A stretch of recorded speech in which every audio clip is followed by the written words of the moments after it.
Hey, listeners, before we get to today's podcast, I just want to thank our sponsors who make this podcast possible. First off, we have Tiny & Sons Glass. Does your vehicle have cameras or driver's assist? If so, when your windshield is replaced, it will need to be recalibrated. What is recalibration? When your vehicle's windshield is replaced, the safety systems need to then be tested to ensure that they work with your new windshield. Some vehicles require static recalibration, and others require a dynamic recalibration. Not sure who to trust to take care of this recalibration for you? Well, just call Tiny & Sons Glass in Pembroke, Mass. They are experts in auto glass and registered company of the Auto Glass Safety Council. Plus, they make it easy. They will call your insurance company for you. Get your windshield replaced by their highly trained auto glass technicians and get your vehicle recalibrated so you can be back on the road. Tiny & Sons Glass, keeping you and your family safe. And our second sponsor today is Baxter Blue. Do you experience digital eye strain from too much blue light exposure from digital screens? Baxter Blue glasses are not your average frames. These blue light lenses filter 80% of the highest energy blue light, eliminating 99% of the glare.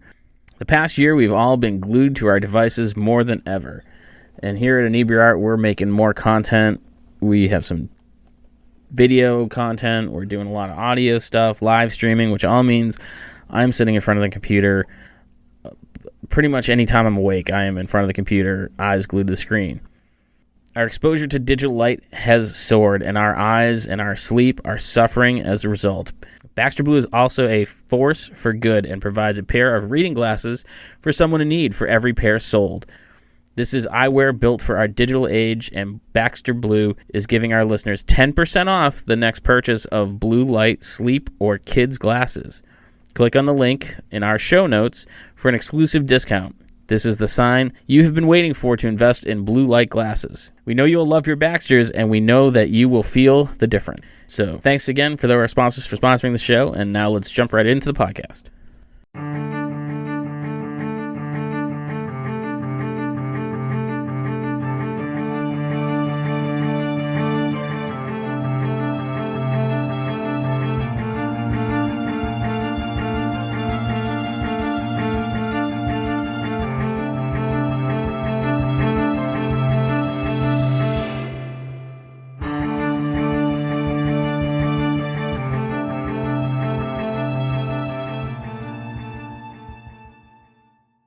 Welcome back, Inebri-arts. This is Andy, the Inebri-art podcast, and getting really used to recording on Zoom. It's been like a year now that we've been doing it, and we get to take interviews with all sorts of people that we would normally get to take the chance to do in person.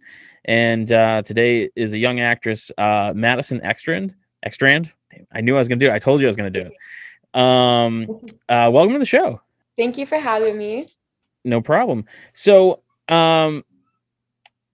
a lot of times when I talk to actors and actresses, they kind of talk about like when they're younger, how they got started. I feel like you're at that point. Like, what got you interested in the first place? So I started dancing when I was about 3. Mm-hmm. And like in dance, you're kind of like acting through your emotions and like through your movements and everything. So I was like, I want to take it one step farther. And I used to love acting too, but I never really knew how to get into it. So a couple of years ago, I finally got into classes, and it just kind of exploded from there. So are they kind of like classes that like is offered by your local school, or are they extracurricular?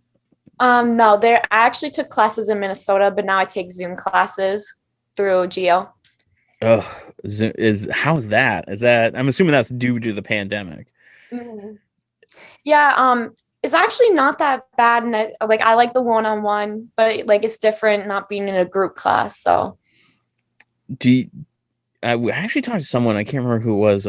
They actually did like a Zoom shoot where everyone kind of shot their own segment of a particular movie. Are you filming now? Is there anything like virtual that you're working on? Like, what's the?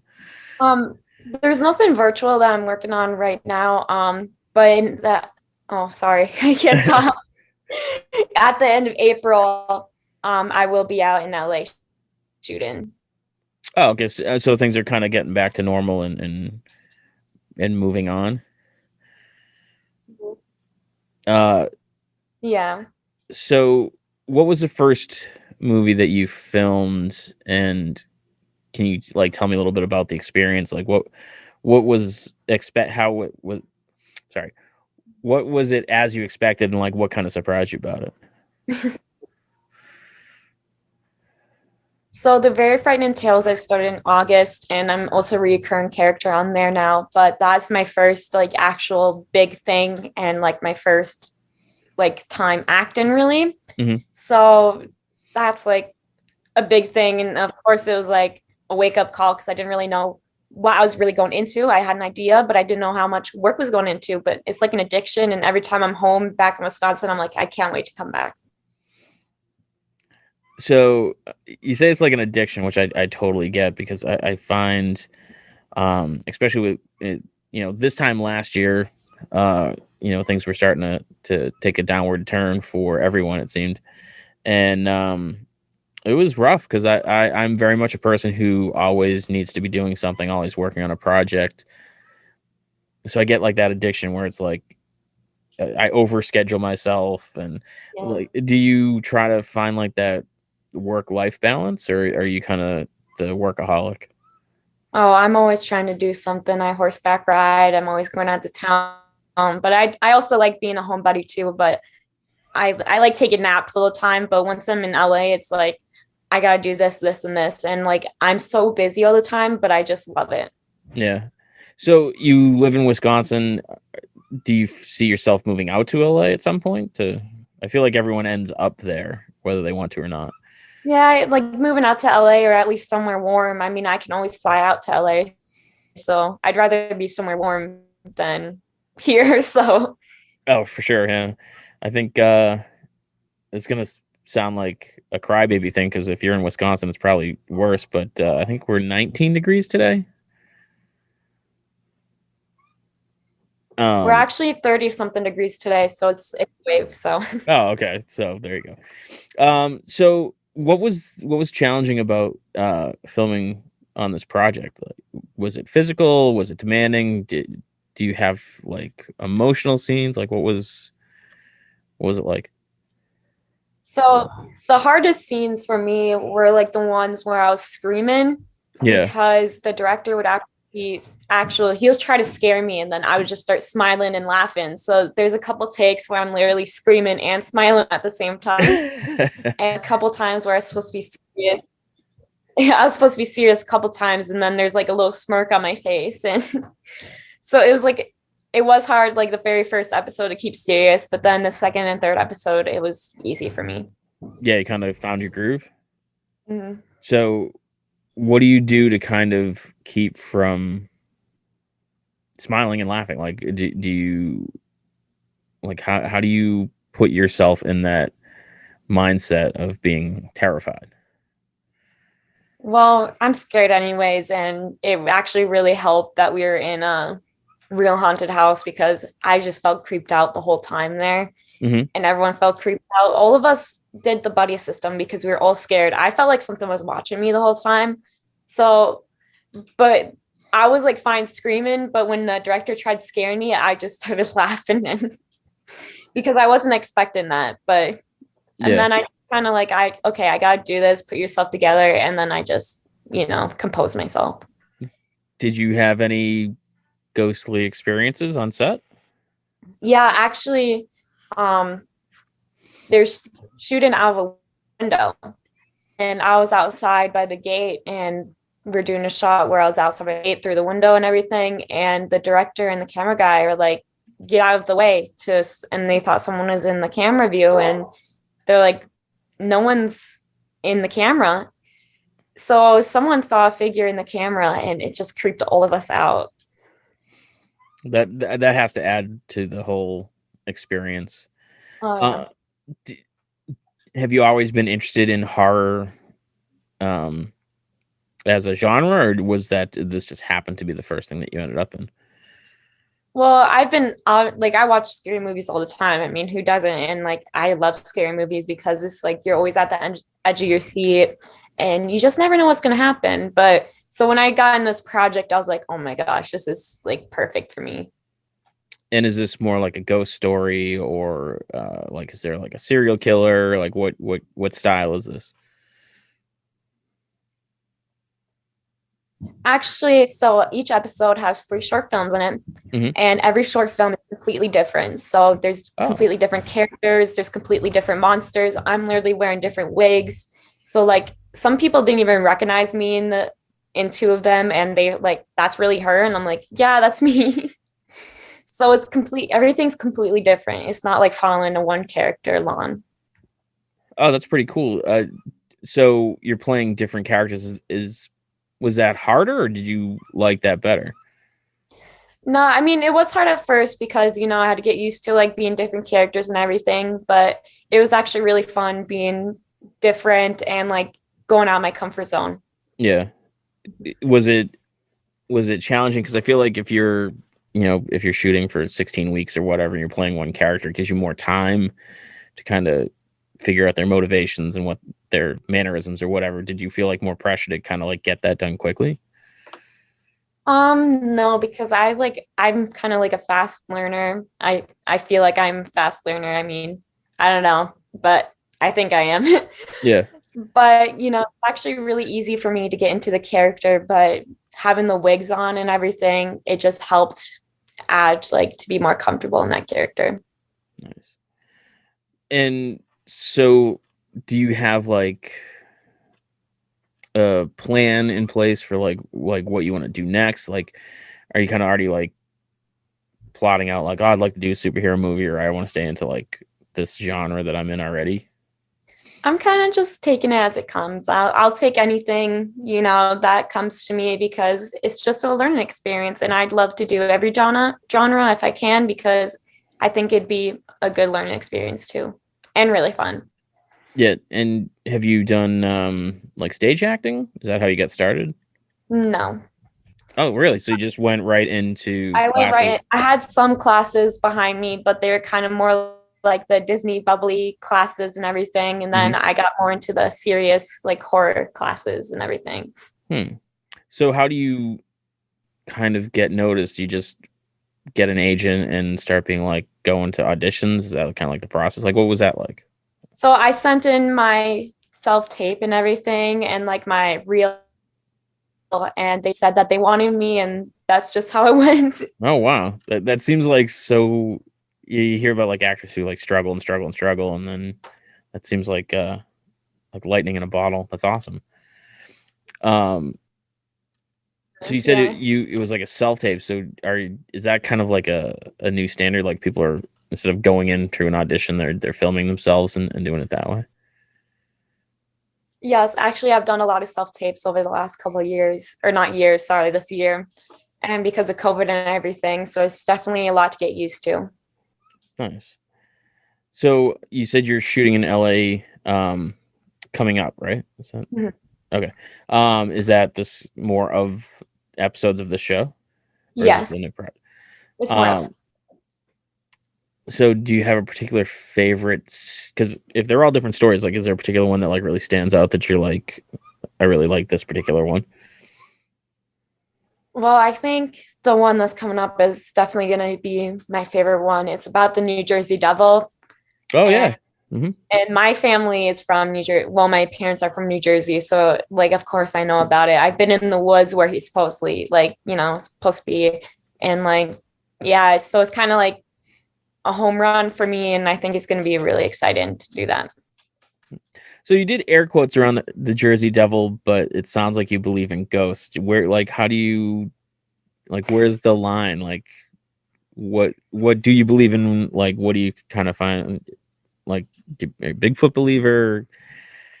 Like I like the myth stuff. I'm like, yeah, if I see it, I'll believe it. Like, like I saw the camera thing, but if people are just making stuff up, I'm like, yeah, okay. If I see it, I'll believe it. But yeah, we were talking with a musician friend from one of our projects, and apparently he was trying to convince us that there's aliens on the moon. So that was and it's so tough because you don't. He's a good guy, like so you don't want to be like that's ridiculous. But yeah, it was an interesting conversation. Um, yeah. So what do your friends think of your acting? Like, do you it's one of those, like, how do you kind of try to have like a regular life and friends and So actually, I've been online schooled since sophomore year, and since sophomore year, I haven't really talked to many of my friends from high school and everything, which is kind of sad, but at the same time, it's like whatever, I'm doing my own thing. But I have like friends from all over the place, and they're so supportive. My family's supportive, and like that I have from dance are like supportive as well. you said your family supportive, like, are your parents in the arts at all, or like is this completely outside of what they, I don't know if their Oh, expectations is, but it's completely outside. My dad's a welder and my mom's a stay-at-home mom, so it's completely different. um but that's awesome that they're like supportive of what you're trying to do. I think that's really cool. um do they set kind of like,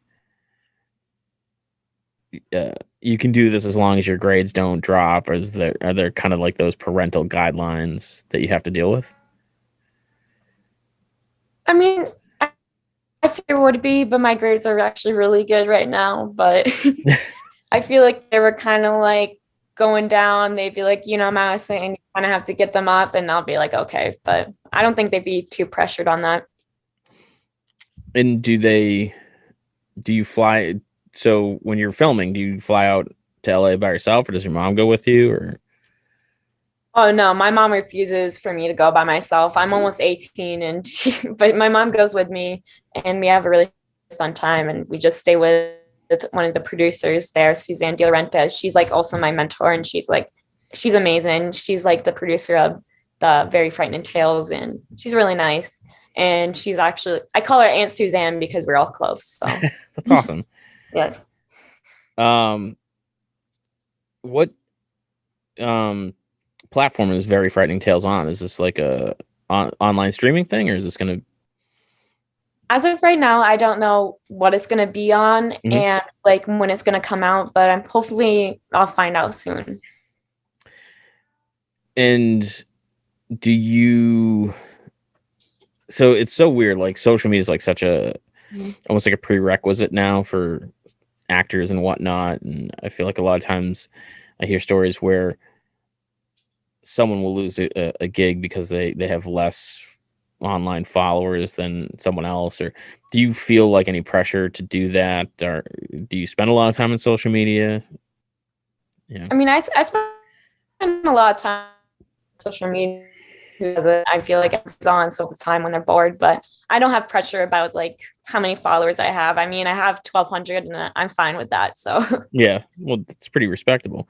yeah. um yeah, we've been trying to do more, well, not do more, we're trying to do anything on TikTok because I feel like I'm a super old person. I'm like, I just don't get it, I don't understand it.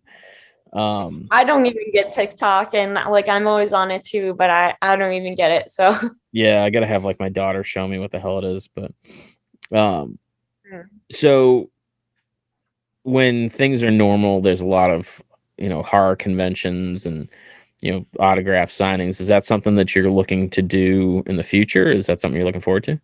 Oh yeah, definitely. I think it'd be so fun to meet people that actually watch the Very Frightening Tales and who like the film festivals and everything. I think that'd be amazing. Yeah, I've done, in the past, I've done a lot of comic book conventions and horror conventions are always the most fun because it just seems like people are, I don't know, it's just like a different kind of person, um who, I don't want to say love it more, but are definitely more open and less judgy. I suppose that's it. Like, They're, you can they're get very some, loyal to the horror community. So yeah. Um, have you met any of like celebrity heroes along the way so far, or is there anyone that you want to meet? I want to meet Steve Carell. Oh, no kidding, really? Yeah, I love Steve Carell Horror and legend Steve Carell. I think he's really amazing. He can be serious and he's super funny and I feel like he'd just be so fun to hang out with. He's one of the local celebrities here. So like tons of people here have like their stories where they run into him. He owns like him and his wife own like an old county store, maybe 20 minutes from here. So that's so cool. yeah. Have you ever seen what's it called? The Way Back? I think so, yes. Yeah. That was filmed like all around where I live here. Oh, that's And cool. yeah, it's one of those movies that's when you live locally and you watch it, you kind of like local knowledge ruins it, because I think there's one scene where the kid takes his bike and uh, rides his bike down to like the local water park to get a summer job, and that's literally like 30 miles. Like that would take him the whole day just to get there, and you're like, that wouldn't happen. But yeah, it's kind of cool. It's we have a few kind of celebrities in the area that, you know, everyone's got a story of running into somebody. That's cool. Yeah. Would you ever want to work with him, or would you just you think you find it like really intimidating? Oh no, I definitely work with him. I don't think he'd be intimidating. I think he'd be like really nice and like supportive and everything. So I definitely work with him. I Do will you work. You will. Nice. Oh yeah. Would you want to work on like a serious project or like a comedic project? Are you like inherently a jokey, funny person? I don't know. I haven't like really got into like comedy and everything, so I feel like it'd be something very different than what I'm doing right now, but I definitely will like want to do it someday. Just even try it. It'll be fun. Yeah, it seems like, you know, I hear a lot of people say that it's harder than anything else because it's all about timing and making sure it's funny to the most possible people. Like, you know, everyone can be funny to their friends, but to be funny to complete strangers. Do you intend to, like, well, you said you got started dancing. Do you intend to kind of like do projects in the future that include dance, like musicals or that sort of thing? If it comes to me, I'll definitely do a musical and everything, but obviously I can't sing. So, but I think dancing in a musical would be really fun because growing up, it's always wise as well. So, Oh, sorry. I think my internet connection freaked out there a little bit. I think I got most of that. I'm sorry. Normally, I've never had this issue here, but okay. I'm in a basement office, so sometimes it gets a little funky. Um, so when you audition, it's by Zoom. Have they done like Zoom rehearsals or anything like that, or do you table reads or anything of that nature? No, I haven't done table reads over Zoom, and like when I take my classes, it's over Zoom. But if I have to bring a self tape in, we usually have like set up a ring light and kind of do as many takes as I want, and till I see one that I like. So. How, okay, that's a. How would you determine the one that you like? Because I feel like I would constantly be like, "That one's I've screwed up that word, or I said that word." Like, where do you find that line where you're like, "Okay, that's done," or is that as good as it's going to get? That kind of thing. Because I feel like I'm a perfectionist, so I would never be happy. Yeah. I feel like if like because my mom always looks at it too, and if she's like, "Oh, I like this one," then I'm like, "Okay, well, I'll watch it too." And then it's like, I mean, I kind of messed up on that word a little bit, and I kind of want to redo it. So if I see like little things, I kind of just want to redo it. So does she run the lines with you, like, so you have someone to kind of Mhm. interact with, and do you try when you're doing these self tapes, you try to like put yourself in like the right setting or costume, like, or do you just kind of do your own thing? Well, I don't really like put on like clothes. Like I just kind of put on like a plain shirt and everything, and make sure it's like nothing too like snazzy and like. So it's kind of like basically a headshot, but you're talking. Okay, yeah. So it's not so much. It's more reading the lines. It's not like actually like physical movement through the. Well, I mean, you're moving, but it's like from here up, like Yeah. how you're talking. So So It's interesting. I wonder if that's going to continue once the pandemic is kind of over, or if people are going to go back to more traditional auditions. yeah. I mean, I like self-tapes. I really do because, you can do as many as you want. So it'd be different going to an actual audition. So And I feel like it probably opens up more where you don't have to necessarily live in LA. You could send your tape in. You don't have to move out there to be like, oh, I have an audition today, Thursday, and it just becomes you're always out there. yeah. Do you have friends of yours that are like wanting to move into the industry as well, or is it just kind of something that you do, or do they kind of like, oh, that'd be cool to try? I mean, there's a couple of my like friends from like I would say maybe one of my friends from dance and like one from my school and everything that they kind of want to get into acting, but they want to move right to LA. And I was like, you don't want to move right to LA right away. Like you want to have something set up. And I like kind of give them advice. And I'm like, LA is actually really expensive to live in. So you don't want to go out there not knowing what you're doing. Oh yeah, for sure. And then you end up waiting tables and kind of Yeah. living in your car. All those stories you hear about Mm. the not standard, stereotypical Hollywood actor type thing. So you also have some producer credits on your IMDb page. How did that come about? I believe it was a short film. I was more like of an assistant producer. I kind of like watched like, what everyone was doing and everything. And like I was an extra in for the boys. So I didn't get to do much producer stuff. I kind of just watched and, but that's about it. That's what my producer credits are for. So is that stuff that but I would love to actually produce something on my own. Yeah.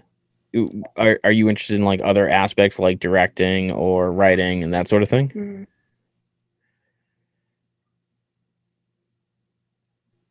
Yeah, I've come up with so many like movie ideas, like scary movie ideas, of course.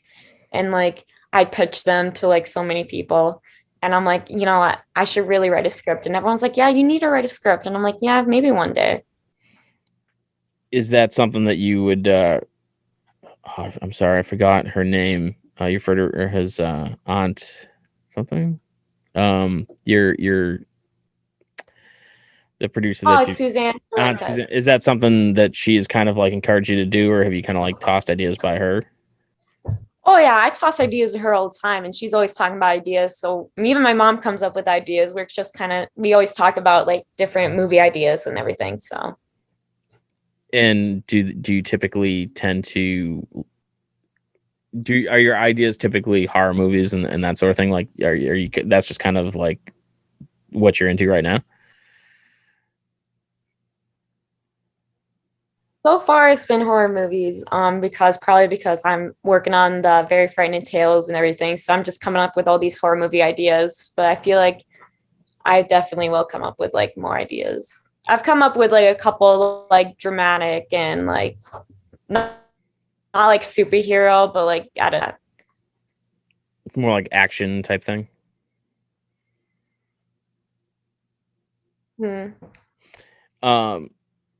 So I wonder if it would be like you might have a really cool advantage where Very Frightening Tales is kind of a bunch of short episodic, not episodic, individual shows. It might be like they might really be looking forward to someone kind of coming up with a short. Do you think that's kind of like your foot in the door? Mm-hmm. I mean, I feel like if I came up with an idea, they would definitely like say, like look through it and like think about it. But maybe one day, Very Frightening Tales will have like something directed by me. So. Oh, directed too. But I mean, that's pretty common. You see a lot of that. Directed and produced. Yeah, you see a lot of that with shows. I know like a lot of Star Trek actors went on and directed episodes, and a lot of times sitcom actors do that as well. Mm-hmm. I think it'd be like really cool to do just even one short film. I think it'd be definitely cool to see like my own work and what I can put my mind to. What do you think the hardest thing about directing would be? Probably having like such a vision in your head and like not being able to like really like put it into words, and like they're kind of like not really understanding you. So I think that would be like the hard part. Or being like, I really want Steve Carell in this episode. And they're like, we don't have a Oh budget yeah. for that. That's awesome. Where can our listeners go to check you out online? You said you have a Facebook page, or you said you have social media, I should say. Yes, they can follow me on Instagram at maddie.dawn. So MADDYY.DAWN. And you said very frightening tales is so it's not available yet on a platform, or is it? You said It's not available yet, and so far I don't know when it's coming out. So hopefully soon though. Is there like a website or social media for that as well that people can check out? Yes, there is. There's a website, and I think all you have to do is look up the Very Frightening Tales series. Yeah, I mean, people have Google, they can find stuff. Yeah. So if you were going to give advice to 3-year-old Madison getting started, is there any like pitfall that you would be like, watch out for this, or like what would be that advice, knowing what you know now, to 3-year-old Madison? I think because I'm always hard on it. I've always been hard on myself, especially with dance and everything. So I tell my 3-year-old self, like, don't be hard on yourself and just kind of take it as it comes. I find people who are hard on themselves probably wouldn't take such good advice like that. Because I know, like I said, I'm a bit of a perfectionist, and I feel like if I went back and been like, don't be a perfectionist, I'd be like, yeah, okay, whatever.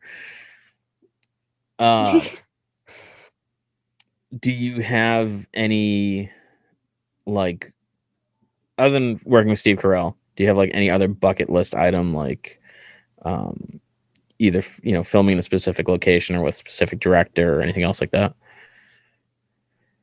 Filming overseas, definitely. I think that'd be like so fun, especially in Italy or Greece. I'd definitely want to go there anyways, and it'd be an excuse to go there. Yeah. So I would love to do that. And that's pretty much it. I mean, I would work with literally anyone. It'd be an honor to work with anyone. So awesome. Well, Madison, we wish you the best. This was a lot of fun. I appreciate you taking the time to talk to us. And thank you for having me. Oh, no problem. I'm sorry about the connection. Normally it's better. I don't know what's up. Yeah, it's okay. It's on my end too. I don't know. I keep getting a message across my screen saying I have a weak internet connection, so I got to go like kick the router or something. I don't know. Okay.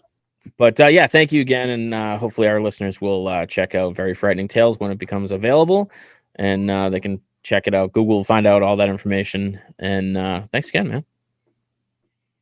Thank you. Have a nice day. You too. Thanks for listening to today's podcast. You can find us on all social medias at Inebri-art or on Instagram at Inebri-art6. You can email us at Inebri-art@yahoo.com.